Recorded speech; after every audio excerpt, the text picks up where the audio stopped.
एक परमाणु बम को सक्रिय होने से लेकर विस्फोट करने तक केवल कुछ मिलीसेकंड ही लगते हैं, लेकिन इस दौरान इसके अंदर जबरदस्त और व्यापक बदलाव होते हैं।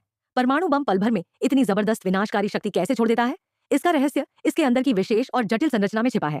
परमाणु बम के अंदर का मुख्य घटक होता है न्यूट्रॉन जनरेटर, जिसका मुख्य कार्य होता है अंदर चल रही श्रृंखलाबद्ध अभिक्रिया के लिए आवश्यक न्यूट्रॉन छोड़ना।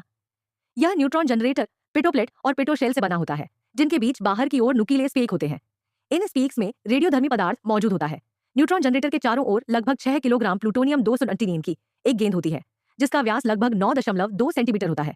इस प्लूटोनियम की गेंद को यूरेनियम 238 की एक और सहकेंद्रित गेंद में बंद किया जाता है, जो एक न्यूट्रॉन रिफ्लेक्टर के रूप में कार्य करती है, यानी आने वाले न्यूट्रॉन को वापस प्लूटोनियम की ओर मोड़ देती है। यूरेनियम की गेंद को एक पतली फोम जैसी प्लास्टिक की परत से ढका गया है, जो धीमे न्यूट्रॉनों को अवशोषित करती है ताकि समय से पहले विस्फोट न हो। सभी विखंडन प्रतिक्रियाओं से संबंधित पदार्थों को मोटी एल्यूमिनियम की परत से सील किया गया है, जिसे एल्यूमिनियम पुश कहा जाता है।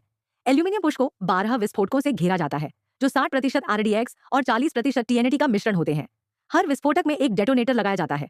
पूरा सेटअप फिजिकल पैकेज कहलाता है। इस पैकेज के बाहर एक मोटी स्टील की परत होती है, जो विस्फोट से पैदा हुई ऊर्जा को रोकने के लिए होती है। परमाणु विखंडन की क्रिया शुरू होने से पहले अंदर के विस्फोटकों को एकदम सटीक समय पर फोड़ा जाना होता है, जिसे एक्स यूनिट नामक नियंत्रण प्रणाली द्वारा किया जाता है। एक्स यूनिट एक इलेक्ट्रॉनिक डिवाइस है जिसमें कैपेसिटर लगे होते हैं। यह उच्च वोल्टेज पर तीव्र विद्युत धारा उत्पन्न करता है और उसे 22 डेटोनेटरों में समान रूप से भेजता है।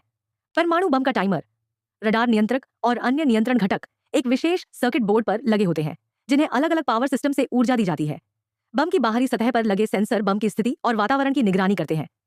बम के पीछे का हिस्सा, जिसे कैलिफोर्निया फॉलिंग टेल कहा जाता है, उसे हवा में स्थिरता बनाए रखने के लिए डिजाइन किया गया है। परमाणु बम का कार्य करने का तरीका भी अत्यंत जटिल होता है।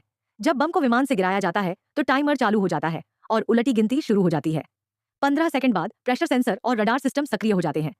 28 सेकंड बाद रडार दिखाता है कि बम जमीन से लगभग 500 मीटर ऊपर है।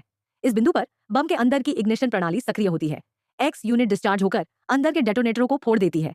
यह एक शक्तिशाली शॉकवेव पैदा करता है, जो विशेष विस्फोटकों को एल्यूमिनियम पुश की ओर धकेलता है और प्लूटोनियम की गेंद को सुपरक्रिटिकल अवस्था में पहुंचा देता है। साथ ही दबाव के कारण पिटोप्लेट टूटती है और मुक्त न्यूट्रॉन छोड़ती है, जिससे श्रृंखलाबद्ध विखंडन प्रतिक्रिया शुरू होती है। 6 किलोग्राम प्लूटोनियम की विखंडन प्रक्रिया 1 मिलियनवें सेकंड में शुरू हो जाती है और अत्यधिक ऊर्जा छोड़ती है। इस ऊर्जा से विस्फोट और गर्मी पैदा होती है।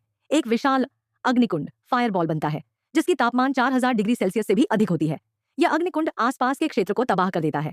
इससे उत्पन्न झटका शॉक वेव 1000 किलोमीटर प्रति घंटे से अधिक की गति से फैलता है और भारी मात्रा में गामा किरणें उत्सर्जित करता है, जिससे बड़े पैमाने पर जान माल का नुकसान होता है।